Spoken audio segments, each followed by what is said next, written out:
Hello, clever people, and welcome to my review for The Legend of Tarzan.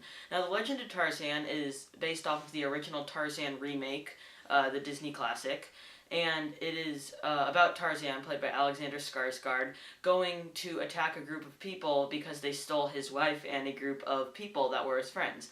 I had practically no interest in this movie. I didn't know if it was going to be good, bad, okay, just the trailers had been lackluster.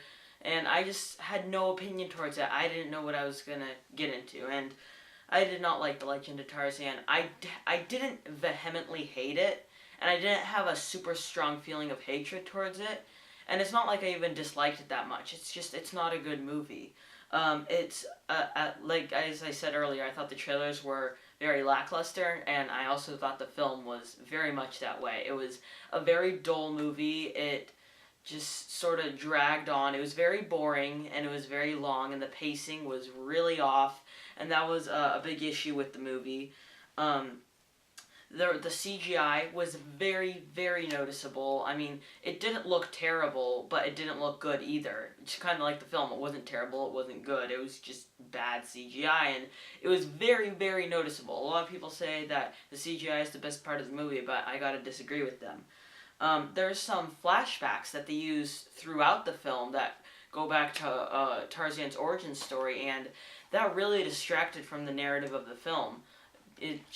I believe that they could have taken all the flashbacks and edited them together at the beginning, or just make half of the film about his origin story, because we have not really seen an origin story of Tarzan much recently. I mean, the Disney classic of Tarzan hasn't came out in a very, very long time. So we haven't really gotten much Tarzan. We've gotten rip-offs of Tarzan, but we haven't really gotten much Tarzan, so I thought that an origin story would have been fine, but they didn't go for that. The plot was very uninteresting. I just didn't care about anything that was going on.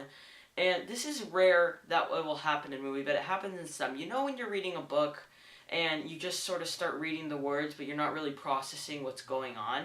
That's exactly how I felt about this movie in a certain section of it. Like, there were 5 minutes where I was just sort of staring at the screen dully, thinking about something else, and I'm like, oh gosh, oh wait, no, there's a movie in front of me. And I completely forgot about what happened in those 5 minutes. And when that happens in a movie, that's not a good sign. There were some good performances, though, like Christoph Waltz. He's sort of being typecasted in that role of the villain guy, and it's kind of getting annoying, but he still did a pretty good job, and he did better than most in the movie. He was probably the best part of the film. Samuel L. Jackson, also, he did really well. He provided some great comic relief throughout the film. Alexander Skarsgård was a fine Tarzan. He didn't need to talk that much, but he was okay. Margot Robbie was miscasted as Jane. She did an okay job, but she was just really miscasted. And overall, the performances were good, and they were the best part of the movie. But beyond that, I don't have much more to say that's good about the movie. But I know I said a lot of bad, but I don't have any strong feeling towards the bad. So that's why I give The Legend of Tarzan a 4.25 out of 10. Alright, that was my review. I am Robert Burke, and this has been The Clever Critics.